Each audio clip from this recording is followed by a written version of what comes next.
미국 소비자 물가 급등의 후폭풍이 계속되면서 아시아, 유럽에 이어서 미국 증시도 큰 폭으로 하락했습니다. 금리 인상이 급격해질 것으로 예상되는 가운데 미국 소비자들의 물가 상승률 기대치는 또다시 사상 최고를 기록했습니다.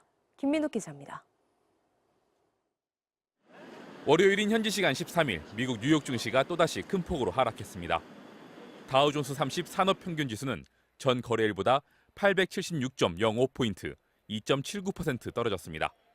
다우지수가 3거래일 연속 500포인트 이상 하락한 것은 사상 처음인 것으로 전해졌습니다. 나스닥 지수는 4.68% 폭락했고 스탠더드앤푸어스 500지수 역시 3.88% 급락했습니다. 미국 연방공개시장위원회가 0.5%포인트가 아닌 0.75%포인트 금리 인상을 고려할 것이란 보도가 나오면서 하락폭이 커졌습니다. 물가 상승폭이 예상보다 크고 금리 인상이 급격해질 것으로 전망되면서 증시 추가 하락 가능성도 점쳐지고 있습니다.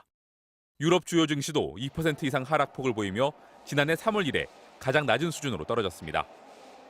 주가가 하락하면서 가상화폐 가격 역시 동반 추락하고 있습니다.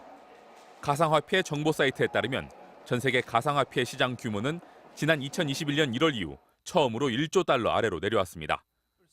한편 미국의 소비자들이 예상하는 물가 상승률 기대치가 또다시 사상 최고치를 기록했습니다. 뉴욕 연방준비은행은 5월 소비자 전망 설문조사에서 향후 1년간 기대 인플레이션율이 6.6%로 집계됐다고 밝혔습니다. 지난 2013년 6월 관련 조사 시작 이후 역대 최고였던 지난 3월 수치와 같은 기록입니다. 미국 소비자들은 휘발유 가격이 향후 1년간 5.5% 오를 것으로 내다봤고 또 주거비용 기대 상승률도 4월 5.8%에서 5월에는 6.0%로 높아졌습니다. MBC 뉴스 김민욱입니다. 오늘 주가가 폭락했습니다. 코스피는 3.5%나 떨어지면서 2,500선을 간신히 지켰고요. 코스닥도 4.7%나 떨어졌습니다. 모두 올해 최저치를 기록했습니다. 삼성전자가 2.6% 떨어지면서 이제 6만 원 선도 불안해진 상황이고요. 현대차는 5%, 네이버도 6% 가까이 떨어졌습니다.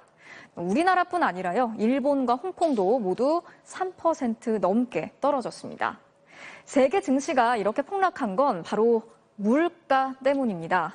주말에 미국의 5월 소비자 물가가 발표됐는데 8.6%로 41년 만에 최고 기록을 갈아치웠습니다. 우리나라도 5.4%나 올라서 14년 만에 최고 기록을 세웠죠. 물가 상승이 꺾이는 게 아니라 이제 시작일 뿐이고 혹독한 긴축이 덮칠 거라는 공포가 밀려오고 있습니다. 올해 하반기는 어떨까요?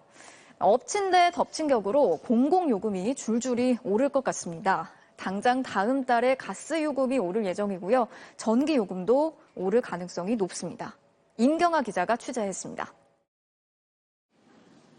당장 다음 달부터 집집마다 더 내는 가스요금은 평균 1,300원 정도입니다. 가스요금은 이미 4월과 5월 2번 올랐는데 다음 달과 10월 2번 더 오를 예정입니다. 액화 천연가스의 수입 단가는 1년 만에 4배나 올랐지만 가스요금은 그만큼 올리지 못했습니다. 그래서 작년 한 해 가스공사의 손실이 1조 8천억 원이나 쌓였습니다. 올해는 더 심각해서 1분기에만 이미 손실이 4조 2천억 원이나 쌓였습니다.